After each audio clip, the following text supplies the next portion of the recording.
Today is South Australia's Premier Mike Rann's last day in the job. The Education Minister Jay Weatherill will be sworn in to replace him tomorrow. The ABC state political reporter Nick Harmson joins us now from Adelaide.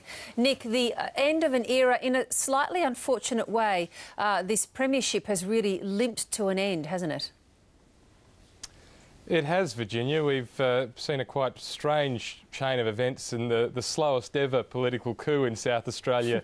The Premier, of course, was visited in his office about 8 weeks ago and told that the party had decided it wanted Jay Weatherill as the new Premier to replace him and take them to the 2014 election.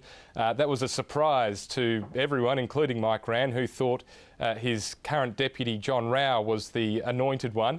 Now, he reacted very angrily when he was told that it was time to go, and he departed on a trip to India and came back and said, look, I want to stick around till October 20th. There's a few things I want to do. He's ticked those things off his list now, including announcing or introducing legislation to allow the Olympic Dam mine expansion in the state's far north, a key part of his economic legacy. And so, with all those things ticked off, he's ready to ride into the sunset, or to the backbench for a little while at least. Yes. And then what after that? Was he really going to stay on the backbench for quite some time? I don't think he'll be there very long. He and Kevin Foley, who was his long-time deputy and treasurer, are both stepping down out of the cabinet tomorrow morning. So they're going to the backbench essentially until Christmas, it looks like. Now, that's mainly to save the Labor Party from enduring two by-elections in the run-up to Christmas, because voters tend to get a little cranky having to vote over the holiday season. But they haven't given us a date yet for a by-election, but all the indications are they'll probably announce their retirements in late December and a by-election sometime February. And is the party now truly united behind their incoming new leader? Well, Jay Weatherill wasn't the popular choice from a lot of members of the right faction of the Labor Party, the dominant right faction here. But he had enough support in the right faction and his left faction to secure the numbers. The right faction in South Australia has shown that it's been pretty disciplined over the years, that it's managed to pick and stick.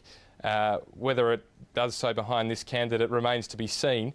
One would imagine, and in fact I know that they very closely watched what's happened in New South Wales and what's happened at a federal level, and are certainly not keen to change horses mid-course, but you never know what a couple of bad polls can do if things start going the wrong way and not the way they expect, which is a poll bounce for the new Premier. Suddenly things can change very quickly. Even with a poll bounce, will they be able to retain government at the next election? It's definitely an uphill task for them at the next election. They actually won the last election with a reasonable number of seats, but fewer than 50, less than half the popular vote.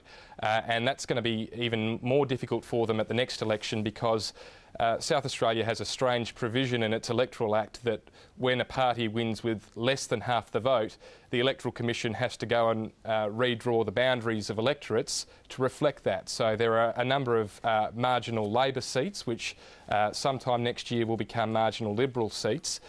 So that makes Labor's task for a fourth term in government even more difficult. They say they can do it, but a lot's going to hinge on how things travel in the next 6 months.